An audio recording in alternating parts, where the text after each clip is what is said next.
ओम नमो भगवते वासुदेवाय. कपिल महामुनी माता देवतेला सांगतायत की काही गोष्टी अंगुली निर्देश करून दाखवता येतात.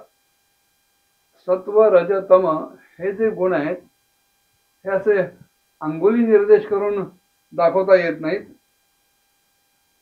तर त्यांचं जे कार्य आहे, त्यांचा जो प्रभाव आहे, त्याच्यावरनं अनुमानानं ते जाणवं लागतं. हे सात्विक कार्य आहे, हे राजस कार्य आहे, हे तामस कार्य आहे.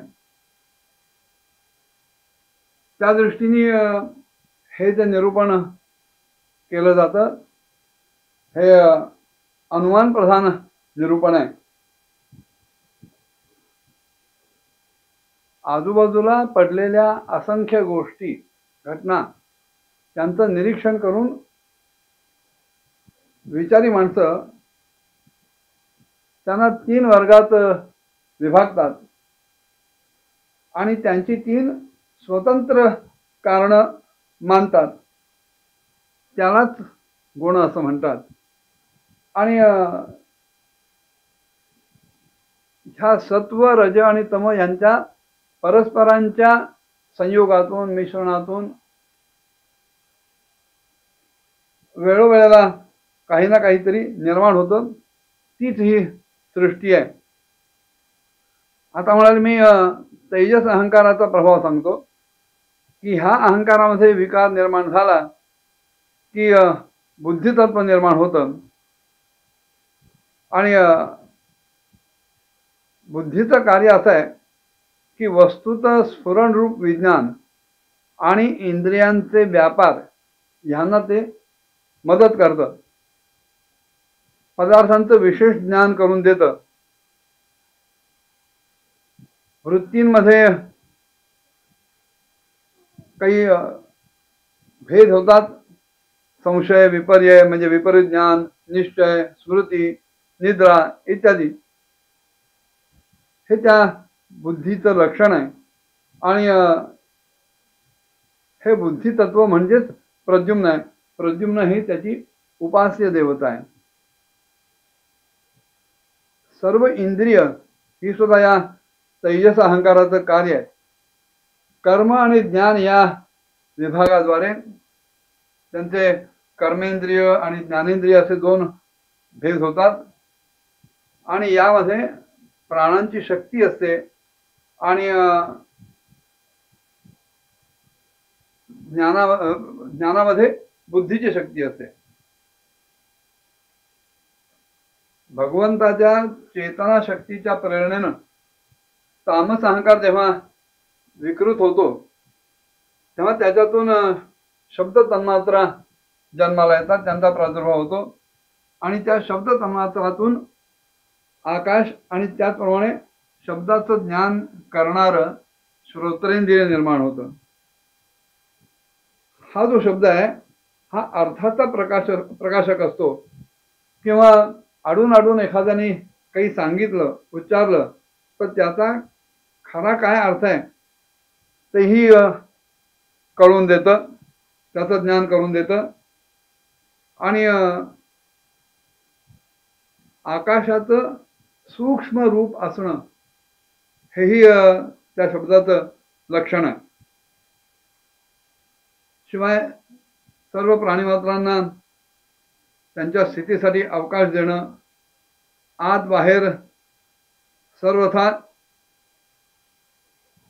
वर्तमानात राहणं, त्याचप्रमाणे प्राण, इंद्रिय आणि मन यांचा आश्रय होणं, ह्या आकाशाच्या वृत्ती आहेत, ती आकाशाची कार्य आहेत. आणि पुन्हा या शब्द तन्मात्रांचं जे कार्य आहे ते आकाशामध्ये कालगतीतून विकार झाल्यानंतर तिथे स्पर्श तयार होतो. शब्दगुणकम आकाशम, आकाशाचा गुण शब्द आहे. पण ह्या आकाशामध्ये विकृती निर्माण झाली की त्याच्यातून जो वायू निर्माण होतो तो वायू स्पर्श गुणानं युक्त असतो. आणि त्या स्पर्शाचं ग्रहण करणारं जे इंद्रिय आहे त्याला त्वगिंद्रिय म्हणतात, त्वचा म्हणतात.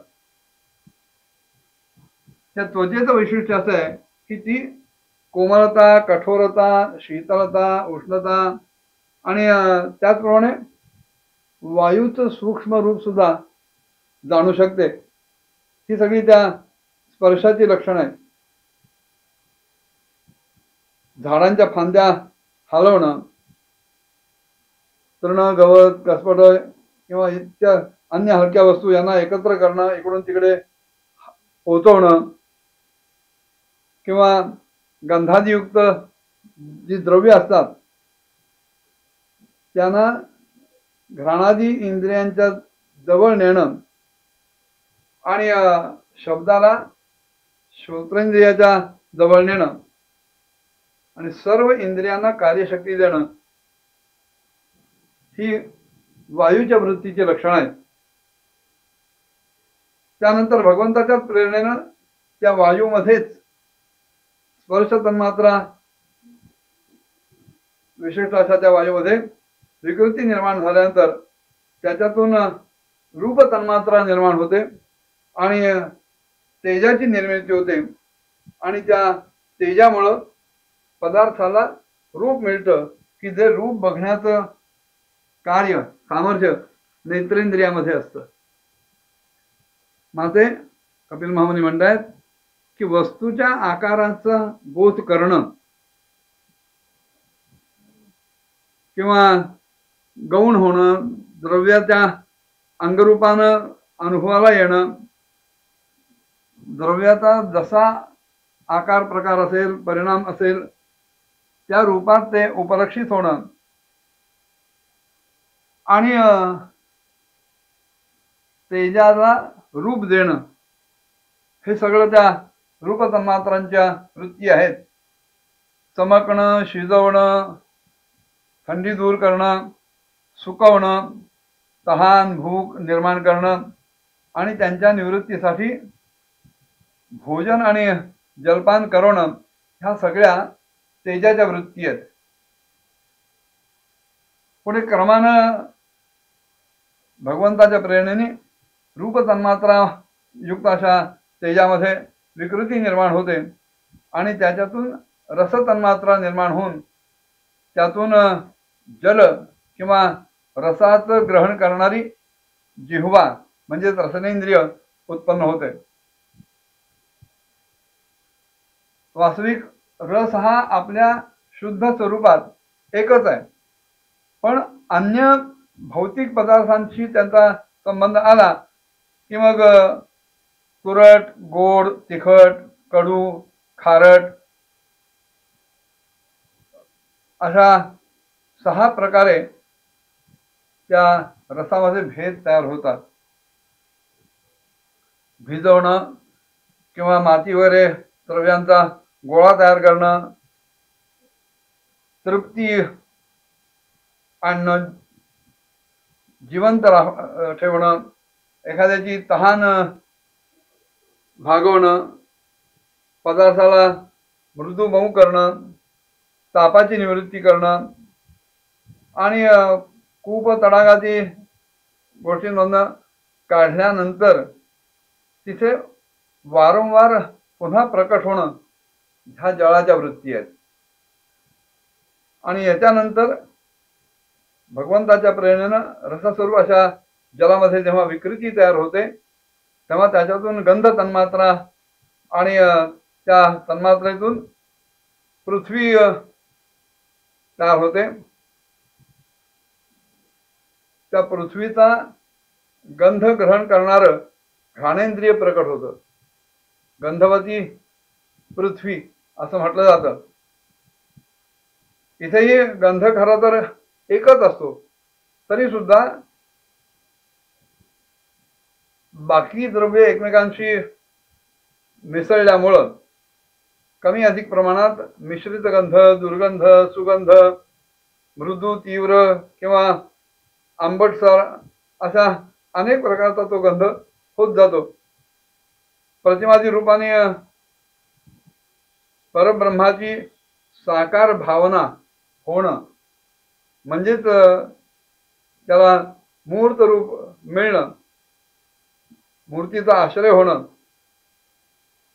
जल इत्यादी कारण तत्वांपासून भिन्न अशा दुसऱ्या कुठल्या तरी आश्रयाची अपेक्षा न करता, आवश्यकता न मानता आपण स्थित राहणं आणि जलादी सर्व पदार्थांना धारण करणं हे आकाशाचं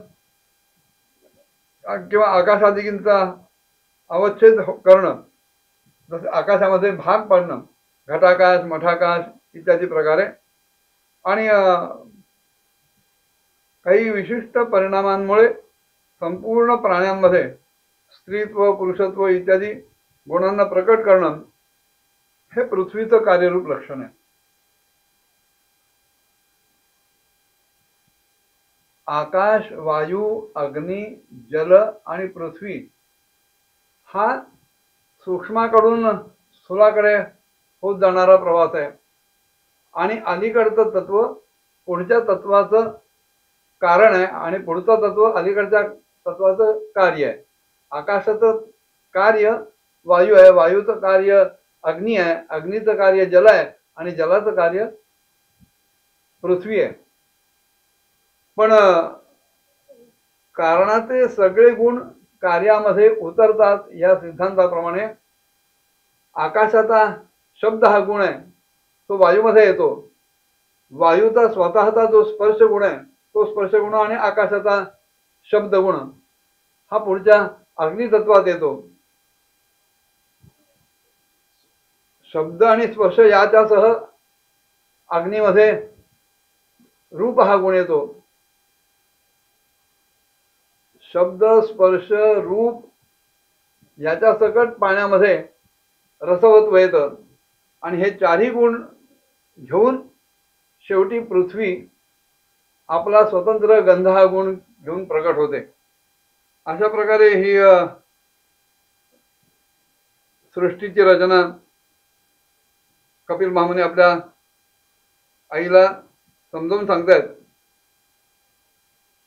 आकाशाचा विशेष गुण शब्द असून त्याचा विषय श्रोत्रेंद्रिय आणि वायूचा विशेष गुण स्पर्श असून त्याचा विषय त्वगींद्रिय.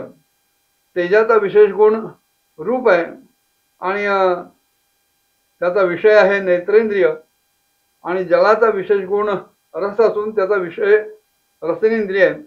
आणि पृथ्वीचा विशेष गुण गंध असून तिचा विषय आहे घ्राणेंद्रिय.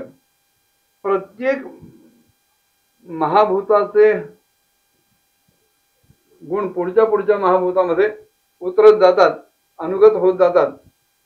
आणि म्हणून सर्व महाभूतांचे गुण शब्द स्पर्श रूप रस आणि गंध हे केवळ पृथ्वीमध्येच बघायला मिळतात. ज्या वेळेला महत्त्व, अहंकार आणि पंचभूत ही 7 तत्व परस्परांमध्ये मिसळू शकत नाहीत, सुटी राहतात, त्यावेळेला जगताचा अधिकरण असलेल्या भगवान श्री नारायणांनी काल, अदृष्ट आणि सत्वादी गुणांच्या सहित त्यांच्यामध्ये प्रवेश केलेला असतो. पुन्हा परमात्म्याच्या प्रवेशामुळं क्षुब्ध आणि आपसात मिळालेल्या त्या तत्वांपासून एक जड अंड उत्पन्न झालं. सृष्टीरचनेचा क्रम सांगताना आधी पंचमहाभूतांची रचना कशी झाली ते सांगतायत, निर्मिती कशी झाली ते सांगतायत. आणि भगवंत त्या सगळ्या महाभूतांमध्ये शिरल्यामुळं त्याच्यात क्षुब्धता निर्माण झाली आणि ते आपसात मिळायला लागले.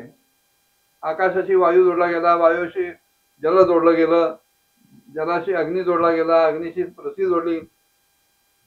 ह्या पंचमहाभूतांच्या परस्परांच्या मिलनातून, संमिलनातून, संयोगातून एक जड अंड उत्पन्न झालं आणि त्या अंड्यातूनच विराट पुरुषाची अभिव्यक्ती झाली. ह्या अंडाला एक विशेष नाव आहे आणि याच्याच अंतर्गत भगवान श्री हरींच्या स्वरूपभूत अशा 14ही भुवनांचा विस्तार येतो. आणि पुढे दशगुणांनी कसा विस्तार होत होतो ते कपिल महामुनी आपल्या मातेला सांगतायत. त्यांनी काय सांगितलं पुढच्या भागात बघूया. ओम नमो भगवते वासुदेवाय.